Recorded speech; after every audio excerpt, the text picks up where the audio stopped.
Finances are the topic of this episode of the Talkin Solutions podcast. I'm joined now by the co-founder of Monkee, Mr. Martin Granig. And Martin, thanks so much for joining us. How are you today? Thanks for having me. Hey, Martin, please do us the honor. Explain a little bit about Monkee does, why it's such a great solution for people that are trying to save money. And then, of course, I'd love to hear a background about yourself and what kind of brought you to start Monkee and came across for your journey to get here. Yeah, I mean, the basic idea behind Monkee is quite simple. So we help our users to save money for what is important to them. And we see ourselves a little bit like the answer or the antithesis to consumer credit and buy now, pay later. So what problem do we solve? The problems for two different stakeholders. So there's on the one hand side, the users. They have goals, they have dreams, they want to go on vacation, they want to buy a new bike or phone. And we are using personal finance, gamification, behavioral design to help them save up for what is important to them. We have different kinds of saving challenges, saving rules. We nudge them to save a little bit in between here and there. And on the other hand side, we have retailers who at the moment have the challenge that discretionary spending really dropped a lot since COVID. It's very expensive for them to get to know new customers. And in our app, we know which people are saving for a vacation, which people are saving for a bike, and we connect both sides, and we call it the future boost. So whenever our users, they buy the things that they need at one of our partners, they are getting money back as a contribution to their other savings goals. So while buying the things they need at our partners, they let their savings grow. And our retail partners, they get a new customer, a more loyal customer, and are creating positive touch points because at the end, they helped their community to reach their goals faster. Absolutely. Win-win for everybody involved, right, Martin? Yeah, we hope so.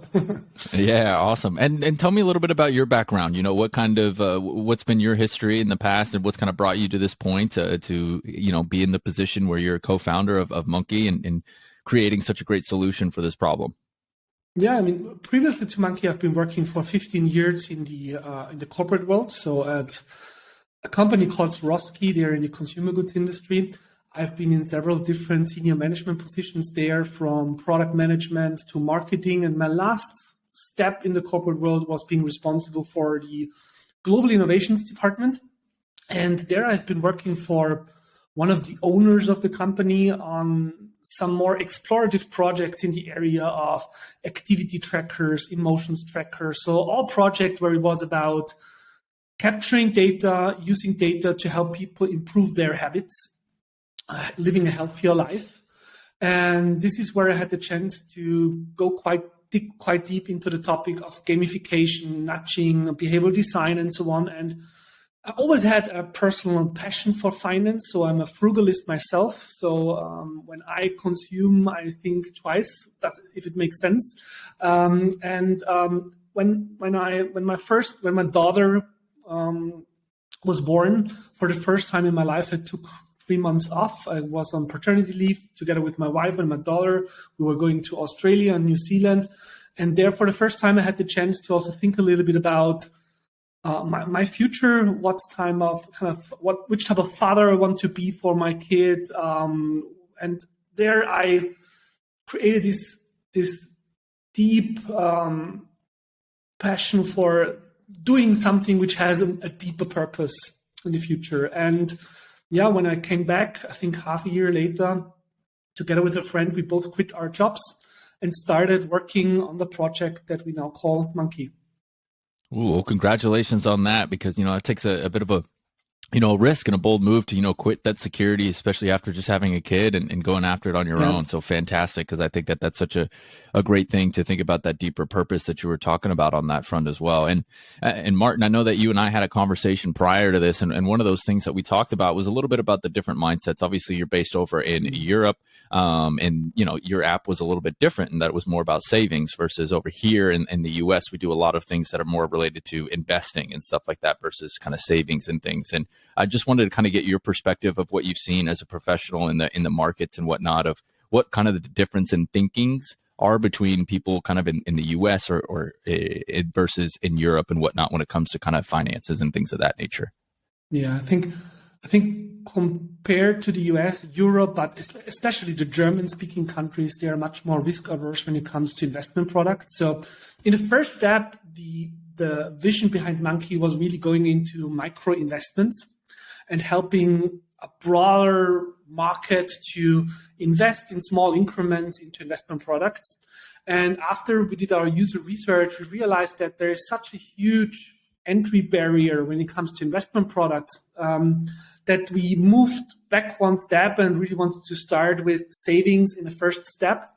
And the reason why there kind of people here are more risk averse definitely has a lot to do also with our, I would say, social security system. So compared to the US, where you need to organize your retirement and everything by yourself, here is still this big belief that government is taking care for your retirement in the future, which in some sense is true. So you are getting some money from government, but as there is less and less people paying the retirement money for more and more people, this equation doesn't work out as it used to work in the past. So people need to take care more about their retirement. And I think over the last 5 years, people who are investing their money, it's increased from 10 to around 15%. I think during COVID, we saw a quite big spike, especially the younger people testing apps like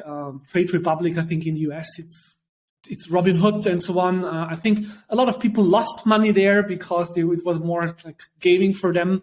But I hope that some people who lost their money now also start reading a little bit more about how to do that and are doing it now in a more sustainable way. Yeah, that's a really interesting point about the Social Security. I mean, I know it's a big topic here, and this is definitely for another podcast episode. But it's really interesting when you think about the amount of people that are the spike in the aging population and how much more that's going to grow and be a higher percentage of the population versus the younger, just because we're having less kids and all that, and then the taxes and the working. Like, is it going to keep up Social Security? So the individual aspect of it, I think, is going to be important and interesting to kind of look at in the coming decades. But again, for another episode. Within that, Martin, though, as well, like you talked about kind of in that the differences in mindset. You mentioned earlier about kind of being the antithesis to that buy now, pay later and whatnot. And just tell us a little bit about why that can be a bit of a dangerous model for people for their financial goals, if they're too dependent on credit and just buying now and paying later when they don't have those funds immediately. Yeah, I mean, I think there are some use cases in this buy now, pay later area which make a lot of sense, especially when it comes to emergencies, health emergencies, whatever, where you really don't have the money so that you can still take care of that and then pay the installments later. But especially over the last 2 years, buy now, pay later got so popular that people started buying everything without having the money for that. So from their vacation to their TV, and you can even now buy groceries and pay them in 2 or 3 weeks in different installments, which doesn't really make a lot of sense. And there is studies which clearly shows that buy now, pay later, it triggers unsustainable consumption because it is so easy to just consume something where you don't have the money. And many consumers, they don't even realize that at the end what they are using there, that it is consumer credit. Because it doesn't sound this way. There is this in Austria or in German-speaking countries. There is this nice pink Klarna button, and you buy just 2 clicks, and you're now in a consumer credit. And some people, they can run into challenges later when they have to finance their apartment or whatever. That by often using buy now, pay later, this could have a negative impact on their credit scores. And they could run into serious problems later, all the way that they don't get a mobile operator contract or whatever because they forgot to pay an installment once. Yeah, it's a great point. It's kind of like when the invention of the credit card came out. People used to have to use like their envelopes and separate caches. Like, this is for groceries, this is for X, and we have to go to the store. It's easier to track your money. And then the credit card came out, or even the debit card, and it was an easy just swipe, just boom, swipe, swipe, swipe. The next thing you know, you're spending more money than you even realized you had. And it can be dangerous. Of course, obviously some use cases, as you mentioned before, but definitely an interesting kind of model on that front. And kind of building off of that question and whatnot too with it. What are some kind of common mistakes that you see that people kind of make within their savings practices? Right. Obviously, your platform empowers people to save and encourages people to save responsibly. But what are some common mistakes that you see consumers kind of make on a regular basis with their thought process around saving? Yeah, I mean, first of all, waiting too long, so kind of procrastinate, right? Because, I mean, when it comes to managing your money, yes, there is some financial education aspect to that, but it has a lot to do with habits and behavior. And like everything that has to do with habits, doesn't matter if it is your diet or sports or whatever, you need to start at one point and start kind of introducing those more healthier habits into your daily lives. And another problem that very often happens is that people they live their month and then they save whatever is left at the end of the month, which very often there is nothing left. And what would be better is kind of turning this equation around and really have an overview on your budget. So what's your income situation? Where is your money going? Go a little bit into really where is your money going? Is there any options or any potential to reduce costs, to renegotiate certain contracts, whatever? And then define how much you can save and then really start saving at the beginning of the month and then adapt your spending based on the finances that are left and not kind of save what's left at the end of the month. Yeah, exactly on that front too. And Martin, and that's why I think your solution is such a great solution, because it kind of really empowers people to kind of do that and stuff as well. You mentioned kind of habits and behavior and whatnot as well.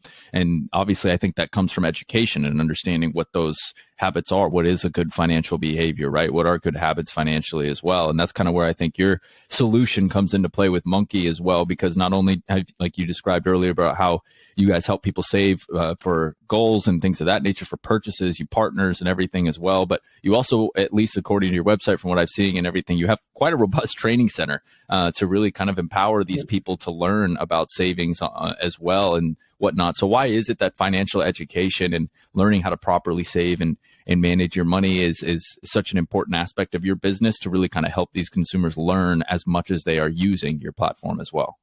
Yeah, we very often compare what we are doing to, I don't know, apps that helps you to run more or to kind of do more sports. At the end, you can only help people who start with a certain individual reflection. And in order to reflect, you also need to understand the topic. And that's why it is so important for us to also, besides the app, we are creating such a lot of content in the area of financial literacy, checklists, budget lists, Excel spreadsheets where they can do some interest rates calculations, whatever. And in order to really help them to manage the different aspects that are not covered within our app, and all the way to helping parents how to communicate about money with their kids, because at the end, studies show that very kind of our behavior and what we think about money, is money something good or something bad, that's already formed in the age between 4 to 6 years. And this is what kids learn from their parents. So if the parents have a bad attitude towards money, and then the kids will learn that, and they will also have a bad attitude towards money, which will impact their lives then later. And that's why, for example, we developed also a book for parents, which they can use with their kids to start having subtle conversations about the broader topic of money. Of course, it needs to be, it's not about taxes or whatever. It's really more about very basic things like money needs to be earned. You shouldn't spend more money than you have, and so on. So, to empower people to more openly talk about money, because that's really an issue. I mean, I know that in the US, you are a little bit more open when it comes to talking about money. For Germans, that's a total no-go. I mean, you are not talking about money at all, which is an issue. Yeah, I couldn't agree more. I think it's a big issue. And it's something that we've kind of seen within the last couple of decades, really within kind of my generation as well. Because, I remember growing up talking with my dad, I had no idea what their finances were, none at all. I still to this day have no idea how much my dad made or anything like that, and he just wouldn't talk about it with coworkers or anything like that. You've certainly in the US today, we've seen quite a drastic change with, my generation into the workforce.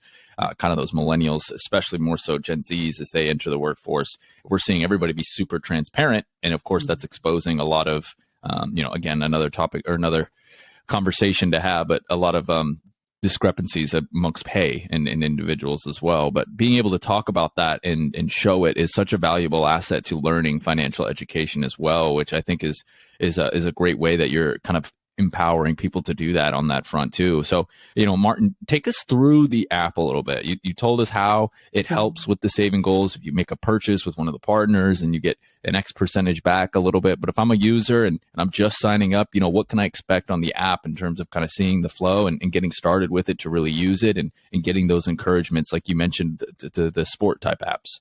Yeah, sure. I mean, the vision behind the app is helping millions of people achieve their goals and dreams without having to build up debt. So that's why the whole app is built around goals and dreams. So people start by setting up their different goals. And here Monkee also already start nudging our users to goals that might make sense for them. So besides, let's say, goals like vacation or whatever, we nudge our users also to set up goals, for example, like kind of emergency rainy day funds, or now at this time where energy costs are increasing, some special funds for energy bills that might be larger than in the past.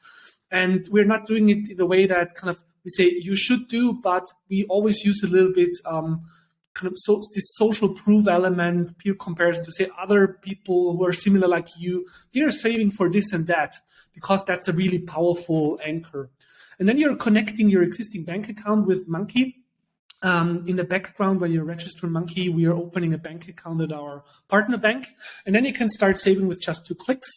Or you can set your saving goals on autopilot. Then there's this automatic money transfer. We have a lot of saving challenges and saving rules. So for example, you can set up rules like our mobility rules. So every time when you're fueling your car, 10% of the money that you spend are getting saved. Or every time when you're eating out at a restaurant or a bar, 10% getting saved or whatever. And then we're using nudges, which in our case are push notifications. Hey, Will, what about saving 12 euros for your vacation? And you just press yes, and then you're saving those 12 euros. And in the background, our algorithm starts learning when and how we need to send you those nudges in order to have a higher chance of getting a saving contribution. And this is how we get our users to save a few euros here and there in between. And at the end of the month, they were saving quite significant amount of money without even realizing that. So those are certain mechanisms that also marketing is using when you're shopping. You're spending 3 euros here, you're spending 3 euros there, all small numbers, but at the end you spend quite a lot of money there. And we're turning that around and are using those mechanisms in our app to nudge people in to save more for what is important to them than spending it on buying stuff. And then there's, as already mentioned, there's this future boost. So whenever you buy the things that you need at one of our partners, you are getting contributions to your saving goals. And we have 2 different type of partners. So there's the one cluster of partners, which is in the area of the saving goals. So like vacations, so travel agencies, electronic shops, where you can buy sports equipment, where you can buy cars. And when you're saving money, let's say for a vacation, we let you know that, hey, congratulations, you're soon to reach your goal. Book your vacation at one of those partners and get 10% back for your rainy day fund, for example. And then we have partners in an area which we call daily necessities. So those are categories where you, at the end, have to spend money, buying groceries, buying pharmacy products, books, clothes. And whenever you're buying books at one of our partners, you're getting money for your vacation or, again, for your rainy day fund. And in the meantime, we are having more than 400 partners where our users can get those boosts or where they can boost their saving goals. 400. Wow, very good Yeah. on that front as well. And if I'm a user and whatnot, are there paid tiers? Is it a free account to use? Are there paid subscription models, or how does that kind of work to sign up, or is it just free for me to use? Yeah, so the app is free for all users. So we are not monetizing the users. We are monetizing via those future boosts. So technically, when you are booking your vacation at one of our partners, we are getting a commission for that, and a part of this commission we are paying back as a contribution to our users. What I really love about your solution too is the rainy, number one, understanding a rainy day fund. And I'd like to ask you about that in a minute. But number two as well, providing like an avenue where you can actually tangibly save for your goals, right? I mean, I don't know about you, but throughout my time growing up and things of that nature, you remember each house has like a little vase or something where you put your extra cash in there. I mean, that's more so when I was a kid. Nowadays, it's a little different. Nobody really has cash, but you know what I'm saying? You put your cash in there, it'd be like vacation fund. Right. Or then, even with banks, they would do, here's some cash back if you use a credit card, but it just kind of goes directly to pay off your credit or for travel or whatever. But what you're doing is in Monkee is giving specific goals, which I think, like you just had mentioned in that use case, really empowers people to see the progress and the benefits of saving when they put, 8% of their purchase here. And it turns out at the end of the month, you have 50, 100 euros towards your goal, which is, I think, really significant. And I would imagine the feedback you've been getting is probably pretty powerful. Yeah. And we were playing a lot also with, in German, we say Vorfreude, so anticipation. So but you're saving money. So you're saving money for your vacation and you're getting this digital high five for reaching your goal and getting 10 euros closer to your vacation. And you're looking forward to that. And what we also very often see is that people, they start saving for something because they think they need it, and then at the end they don't really need it, and then they just transfer their money to their rainy day fund and increase their buffer, which is also something when it comes to personal finance or money management point of view, that if you want to buy something, maybe it makes sense to wait for 24, 48 hours and then really see if you still want to have it, because very often in this moment, you think you want to have something, but 48 hours later, you realize that it's not that important. And you save a lot of money by waiting, giving yourself a little bit time to wait. Oh boy, do you? I mean, there's been times where, you spend something, you're like, why did I buy that? I don't need to buy that. Come on now. And that's why the credit card is dangerous, right? Online purchasing and stuff like that is a powerful tool. So you give that 24, 48 hours and you can figure out if you really need it or not as well. Something important, interesting. There's studies which show that whenever you're spending cash, there are regions in your brain which are stimulated, which are responsible for pain. So that's why you're talking about kind of the pain of paying. But whenever you buy something online or using the credit card or whatever, it doesn't stimulate those regions. So that's why it's easier for you to spend money digitally or with credit card, and you're spending more money than you would if you would just pay cash. I know that's crazy. It really is crazy how that works, even just within your brain and how it recognizes it as well, which, again, was why I was so intrigued by your solution. Because I think in the US, and it sounds like in Europe as well, financial education is something I think kind of gets neglected as kids grow up. They don't get as much attention as it should versus like learning the, math or algebra or whatever.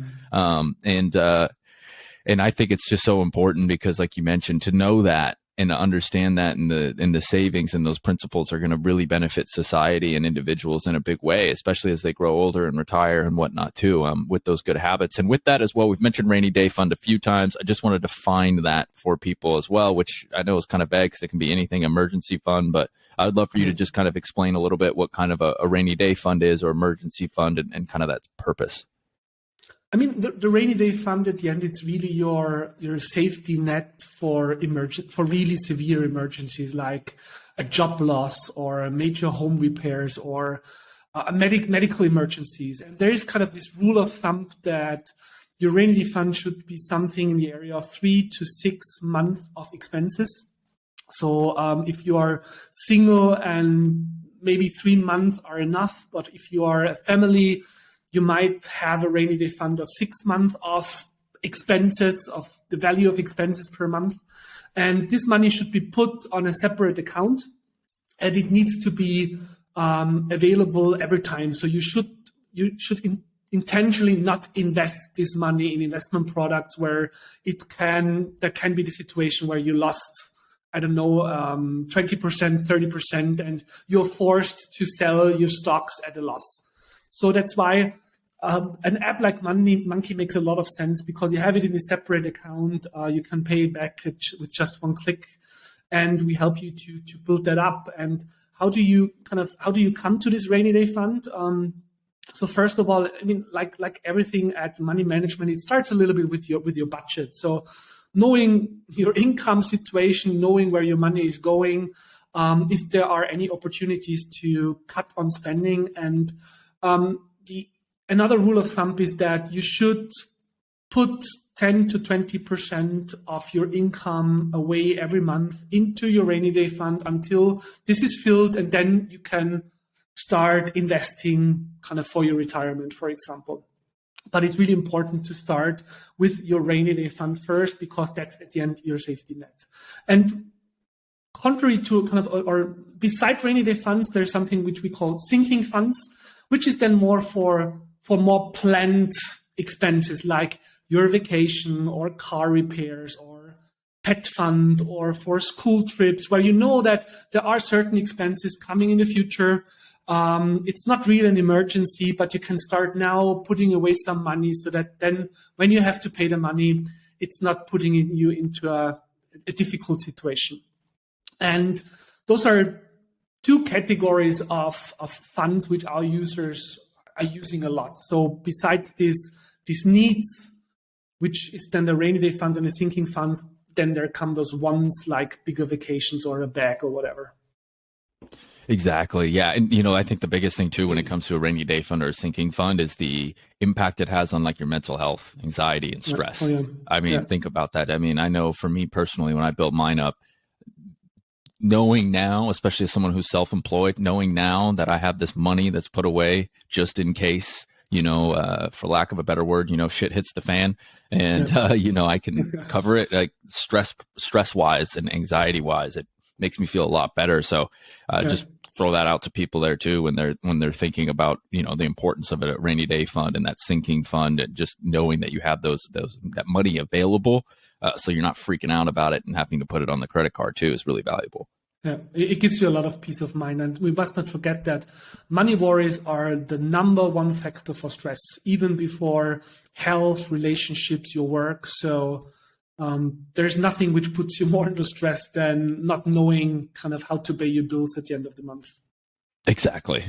So important. And again, another reason why Monkee stood out to me so much, even though it's across the pond and I can't quite use it at this moment, but definitely something that I think is so valuable when you think about kind of money and whatnot. I would love to hear a little bit about the partnerships. I know you've talked about it, about 400, a little bit over, what kind of, take us through the kind of that process when you're kind of trying to onboard them as well. I mean, I know that their biggest benefit will definitely be getting, access and view to new potential customers or clients or things of that nature as well. So what's kind of been the process there, and what type of feedback have you been getting from your partners that kind of really enable this app to go and empower those users to save and make those fun purchases as well?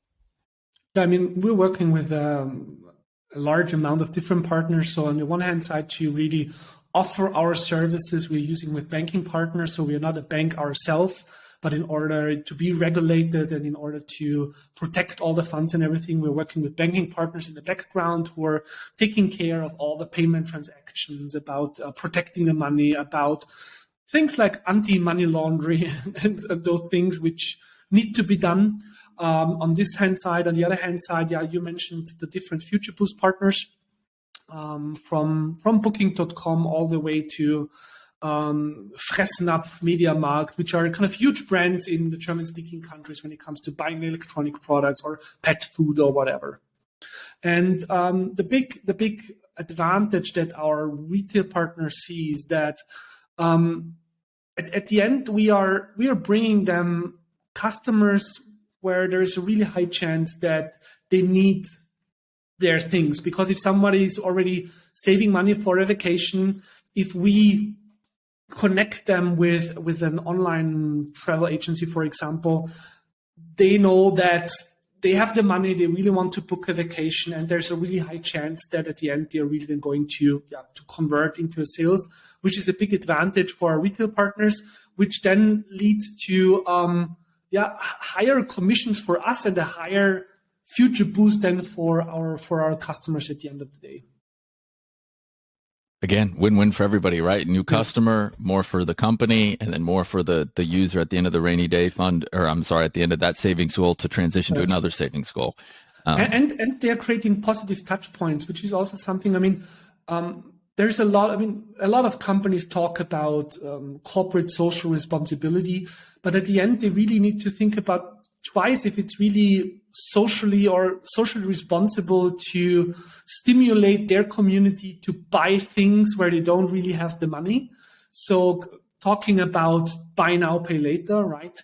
And there's now a lot of companies which start changing a little bit their mindset and going back a little bit when it really comes to pushing this consumption on kind of based on debt and communicating about Monkee in a sense that, hey, there's our partner, use Monkee to save money for your next vacation or for your next purchase instead of buying it or financing it with consumer debt. That's such a fantastic point on that front too. When you talk about the CSR and those corporate social responsibilities that companies have and whatnot, right? Like a lot of times the model is we don't really care. I know that's the big criticism with companies like Affirm and things of that nature. Affirm's got a little bit different of a model, but nonetheless, that mindset, money lending, things of that nature. Great business. You'll make a lot of money if you're on that end of it, but how much of that from a social responsibility perspective, is positively impacting, consumers in society. And you could argue not so much. So I love that point. That's such a great way to kind of frame it on that front as well. Martin, with Monkee and everything as well, you talked a little bit about kind of how you got there on that front, but tell me a little bit about what you've kind of learned the most as being a founder kind of in that fintech space and whatnot, and really kind of learning and going through and seeing some of the challenges, understanding the users and what they want and things of that nature. Tell me a little bit about some of the challenges and the biggest things that you've learned along the way as well. One of maybe the biggest challenges that, in the startup world, a lot of people talk about MVPs or the minimum viable product or fail and learn fast and everything. But when talking about the product that has to do with finances, with the rainy day funds of users, they don't really want to have mistakes and bugs there. So when talking about the MVP, the first prototype, you need to go much, much further when you're talking about a financial service compared to a service where it's about, uploading images or whatever, because they don't really want to see bugs when it's about their money. So that's one thing. Another thing we learned quite fast is prioritizing. So kind of not making the product too complex from the very beginning, being able so that you're able to still explain it to your users. But if you're already having 20 different features at the time of launch, it's going to be really difficult to explain to users what's it all about and why they should really come and download it, because there is hundreds of different, thousands of apps and hundreds of different apps in the financial service industry. So that's why it makes sense to really, at the beginning, focus on maybe on a niche use case and be better than everybody else in this niche, and then start adding services that make sense for your customers based on the feedback of your customers. So there have been quite some things that we developed internally and then put it out and realized users, they're not using it the way that we thought they're going to use that. And then we completely changed our whole process to get the user into the development. So we're using a lot of design sprints where you start and end with the user. So you start with interviews with the user with some usability tests, then you're ideating, you're prototyping, and then you end this design sprint again by getting feedback on this new feature, which has just been prototyped based on the feedback of your users. So that's also something I think is quite important there.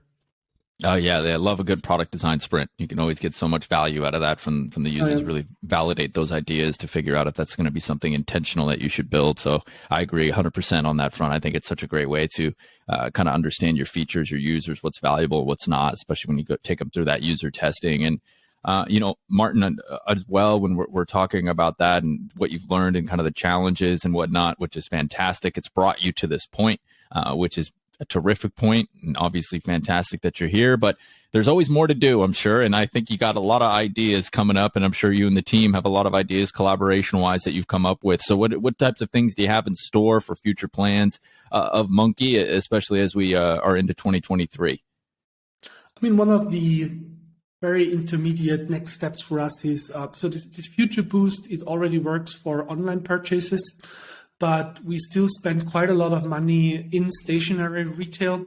And in general, we are going to launch, we call it the Smart Money Card, which is a debit card where we are scaling this future boost idea into stationary retail. So where when you're buying a bread at the bakery, you can also collect future boost for your rainy day funds, which also enables us to get smaller, more locally relevant, kind of those local heroes into our future boost system. So the bakery around the corner, the small kind of shoe store around the corner, so that it can also be part of this future boost system and help their community to boost their finances. And at the moment we are available in Germany and Austria, and this is also one of our next steps then from next year on to start expansion into other countries. Really take over the EU, take over the European continent, and then you got to find your way to work yourself over to the US as well, my friend. Yes, of course. For the first step would be the EU. So technically and legally, we are already allowed to launch our app within the whole European Union. It's just from a marketing budget point of view, we need to go a more step-by-step approach. When it comes to scaling financial services to the US, that's another challenge because there's totally different banking systems and everything, different regulations. It's on our agenda, but there's still a lot of other things that we need to solve first. Yeah, absolutely. There you go. You roadmap that out for 2024 or something on that front. Yeah. Lots of great value to be added, especially as you kind of sprinkle your way across the European continent and integrate into some more countries. Once you kind of expand those resources and get the marketing kind of down for these other countries, I think it'll be a great step on that front too. And Martin, how can people support? How can people help out in that as well? So obviously download the app if you're in Germany and Austria and give it a try and a go and kind of see how that goes. But what other ways can people support, whether it be social media or following or newsletters, anything of that nature? Yeah, I mean, we are quite active on social media. I mean, on LinkedIn, I personally really try to spread the word more about this topic of save now, buy later as a responsible alternative to buy now, pay later. So that's why I'm really happy when people kind of liking or spreading things that we write about this topic of save now, buy later. And we are active on Instagram, Facebook, and TikTok. So, but on those channels, it's more in German language, as the users that we really want to reach there is still in the German-speaking countries. But I think as businesses or whatever, LinkedIn would be a cool channel to spread a little bit the word about save now, buy later. There it is. Find him on LinkedIn, follow him, and then share and spread some of that content so we can get much more of that kind of save now, buy later instead of the buy now, pay later models that we're ever so seeing that may not be the most financially responsible for many people on that front. Martin, is there anything else you'd like to add that we maybe didn't touch on or didn't talk about throughout this episode? No, I think, I mean, I really hope that there is now more players like us really developing on those alternatives to buy now, pay later, because we really think that's a huge issue for society at the moment, this tendency to buy stuff on debt. And and I think competition in this case really makes sense to spread this word about save now, buy later, and also show to retailers that it makes sense that there is this alternative to buy now, pay later, and it makes sense to help their community which maybe are not at this moment able to afford their products, to help them to being able to afford that. Got to have that corporate social responsibility, like you were mentioning, right? Yeah, exactly. Awesome. Oh, well, Martin, thank you so much for coming on the show and having this conversation with me. I really enjoyed it. Finances and personal financial responsibility is really important to me. And it's a topic that I think needs a lot more awareness to be spread about, because I think too many people don't quite understand their finances as much as they probably should. And your model helps them do that, and really kind of does far more than handhold across the way, but helps set things up and really empower them to see the benefits of it while still enjoying their life and being able to create those purchases that they want in a responsible manner. So props and shout out to you and Monkee. Look forward to monitoring your success here as you continue to go in the future. Cool. Thanks, Will. It was great talking to you. That is Martin Granig here. He is the co-founder of Monkee, joining us on the Talkin Solutions, a podcast in a mission to help you save now, buy later, to get all the great things that you want in the future, and help you set up from a rainy day fund to sinking fund and all those good things as well. You can find more information on Monkee by going to their website, monkee.rocks. That's Monkee, MONKEE.rocks. It's a little different than the monkey. Just replace the Y with the E at the end there. You can also follow him on LinkedIn, as he mentioned, and across social media. And we'll have all those links, of course, in our show notes. But that's going to wrap up this edition of the Talkin Solutions podcast. As always, if you appreciated this episode, would love a review, a little 5-star review, sign up for the newsletter, and of course, subscribe to get the new and latest episodes. But until the next episode, I hope everybody enjoys the rest of their week. Thanks for listening to the Talkin Solutions podcast. Tune in every Wednesday for a new episode, and check out all of our guests on our website at cheshtech.com. That's CHESHTECH.com to learn more as we continue our mission of supporting impact-driven founders. Be sure to follow us on Instagram at Talkin Solutions Podcast, and subscribe to our YouTube channel, Talkin Solutions. If you like this episode, I'd really appreciate a review and a recommendation to a friend, as we focus on highlighting these great founders and individuals providing solutions to societal problems and bringing optimism into the world.